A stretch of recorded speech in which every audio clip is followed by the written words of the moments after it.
Liver cirrhosis के patient हैं, तो मतलब इतनी देर से सैलरी रोक के मेरे पापा प्राइवेट एम्प्लॉय है, तो एटलीस्ट आपको ये बात तो करनी चाहिए ना। करेंगे लेफ्टिनेंट गवर्नर, बहुत भरोसा है इनको सर, भरोसा है, ऐसा तो नहीं टूट जाएगा। लेफ्टिनेंट गवर्नर साहब से बात करेंगे। द लाइव टीवी, सच सबसे आगे। नमस्कार, मैं हूं रंजीत झा और आप देख रहे हैं the live TV. Jammu Kashmir में हालात ठीक नहीं है, लगातार कश्मीरी प्रदर्शन कर रहे हैं।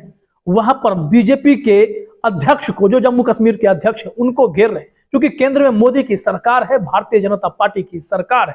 आर्टिकल 370 इन लोगों ने हटाया, इस वादे और दावे के साथ कि जम्मू कश्मीर की सारी तस्वीर ही बदल जाएगी, आतंकवादी घटनाएं खत्म हो जाएंगी, हमारे सैनिकों की शहादत नहीं होगी, बेकसूर कश्मीरी मारे नहीं जाएंगे। लेकिन हुआ क्या? सब कुछ बेअसर है, सारी चीजें उसी तरीके से हो रही है। टारगेट किलिंग लगातार जारी है, चुन चुन कर कश्मीरियों को मारा जा रहा है।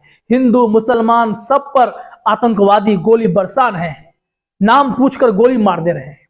बावजूद इसके सरकार ढिंडोरा पीट रही है कि कश्मीर में सब ठीक है, और इसके लिए कश्मीरियों पर ये लोग दबाव बना रहे हैं, जिसके विरोध में लगातार प्रदर्शन भी जारी है।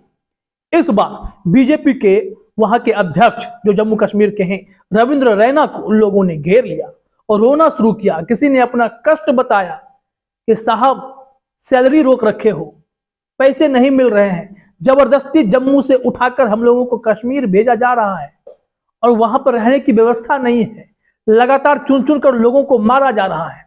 इससे अच्छा है कि आपके ही दफ्तर के आगे यहां पर हम लोग जान देते, मर जाए, यही आप देखना चाहते हैं। लोगों के इस दर्द को जो भी समझ रहा है वो सब भावुक हो जा रहा है। रविंद्र रैना कह रहे हैं कि उपराज्यपाल साहब से बात करेंगे। जरा हम आपको कुछ क्लिप सुनाते हैं, वहां के लोगों का दर्द क्या है। एक महिला रो रही है, वो कह रही है कि हमारी सैलरी नहीं मिल रही, हमारी माँ को लिवर सिरोसिस है, पिताजी बीमार हैं, इन सब का इलाज कराना है, पैसे कहां से लाएंगे, प्राइवेट एम्प्लॉय हैं, बीमार हैं, और हमारी सैलरी भी नहीं आ रही है। और फिर रिपोर्टर पूछता है कि सर आपसे बड़ी उम्मीदें हैं, क्या करेंगे आप, कुछ तो कीजिए। वो बोलते हैं कि हम लेफ्टिनेंट गवर्नर साहब से बात करेंगे। जरा देखिए इस वीडियो में क्या कुछ कहा जा रहा है। लिवर सिरोसिस के पेशेंट हैं, तो मतलब इतनी देर से सैलरी रोक के मेरे पापा प्राइवेट एम्प्लॉय है, तो एटलीस्ट आपको ये बात तो करनी चाहिए ना। सैलरी नहीं तो फिर क्यों ऐसे ऑर्डर्स हो जाएगा सर, इनको आश्वासन बड़े मिले सर, आप पे भरोसा है। हर कोई जो है रविंद्र रैना आज भी सर रायबरेली जंगलात की बात कर, वो कह रहे हैं कि सर आप ही हमारा जो है मसला हल कर सकते हैं। करेंगे लेफ्टिनेंट गवर्नर, बहुत भरोसा है इनको सर, भरोसा है, ऐसा तो नहीं टूट जाएगा। लेफ्टिनेंट गवर्नर साहब से बात करेंगे। करेंगे लेफ्टिनेंट गवर्नर, बहुत भरोसा है इनको सर, भरोसा है, ऐसा तो नहीं टूट जाएगा। लेफ्टिनेंट गवर्नर साहब से बात करेंगे। रविंद्र रैना अभी जो है तो देखा आपने कितने दर्द से भरे पड़े हैं ये लोग, खौफ में है, खौफ ज्यादा है। ऊपर से सरकार यह जताना चाहती है कि कश्मीर में सब शांत है, इस वजह से इन लोगों को फिर से कहा जा रहा है कि आप कश्मीर पहुंचिए, आप लोगों को ट्रांसफर दिया जा रहा है, सैलरी रोकी गई है कि जब तक आप लोग वहां ज्वाइन नहीं करेंगे। वर्तमान ऑफिस से इन लोगों को रिलीविंग लेटर दे दिया गया है कि कश्मीर जाकर ज्वाइन कीजिए, लेकिन लोग डरे सहमे हुए हैं। सरकार सिक्योरिटी के नाम पर कुछ नहीं कर पा रही है और सब लोग खफा होकर सड़कों पर प्रदर्शन लगातार कर रहे हैं। और इस बार रविंद्र रैना को घेरा गया है, बीजेपी के प्रदेश अध्यक्ष हैं, उनसे जवाब मांगा जा रहा है कि सर आपसे तो बड़ी उम्मीदें थी, आपकी सरकार ने बड़े बड़े वादे किए थे, क्या हुआ? ना टारगेट किलिंग रुक रही है, ऊपर से आप लोग कश्मीरियों पर दबाव बना रहे हैं, कश्मीरी पंडितों पर, हिंदुओं पर, मुसलमानों पर, सब पर आप दबाव बना रहे हैं कि आपकी पोस्टिंग जो है वो कश्मीर की जा रही है बगैर किसी सुविधा के। जरा सुनते हैं इस व्यक्ति ने रविंद्र रैना के सामने क्या कुछ कहा है। के बराबर नहीं है, क्या वहाँ चांसेस नहीं है हमें मार दिया जाएगा? इससे बेहतर नहीं है कि सर यहीं की सड़कों पे मरे सर। क्या सर आप भी उसी दिन हमारे अंतिम संस्कार पे आएंगे? क्या हम इस दिन के लिए वेट करें? क्या जिंदा जब तक है हम, क्या हमारी डिमांड्स तब तक एड्रेस नहीं हो सकती?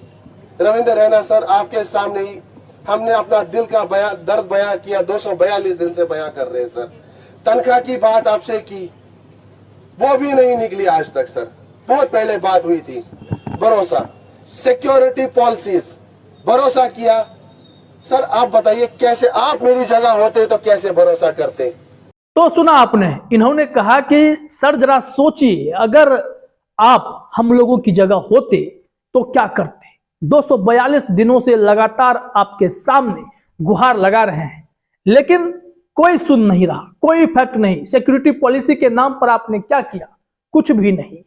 एक और व्यक्ति का कहना था कि यहां पर तो रिलीविंग लेटर दे दिया गया है और कहा गया है कि आप लोगों को कश्मीर ज्वाइन करना पड़ेगा। जाएंगे भी तो रहेंगे कहां?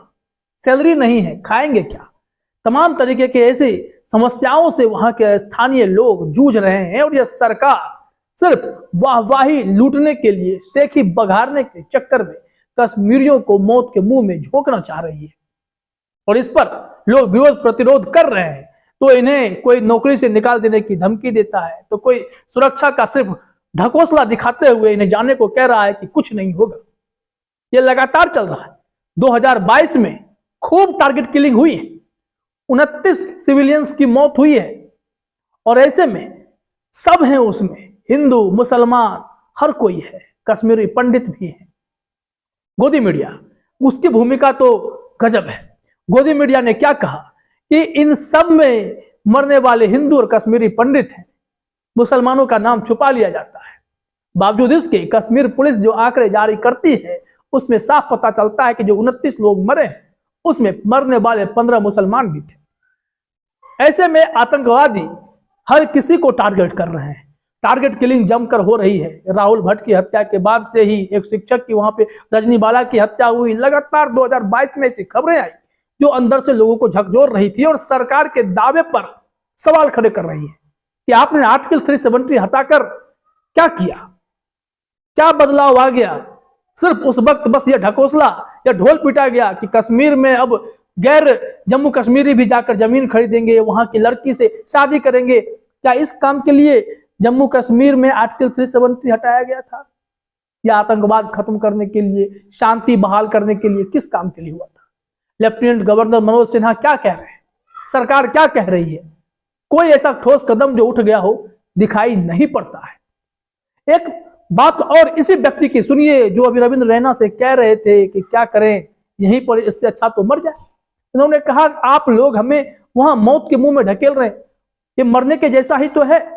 बिना सैलरी तनख्वाह के हमें वहां भेजा जा रहा है। और टारगेट किलिंग वाले सिचुएशन में जो लगातार वहां पर घटित हो रही है, उन लोगों ने तो बताया कि 2021, 2022 या मई 2012 से ही इन लोगों ने उम्मीदें छोड़ दी हैं।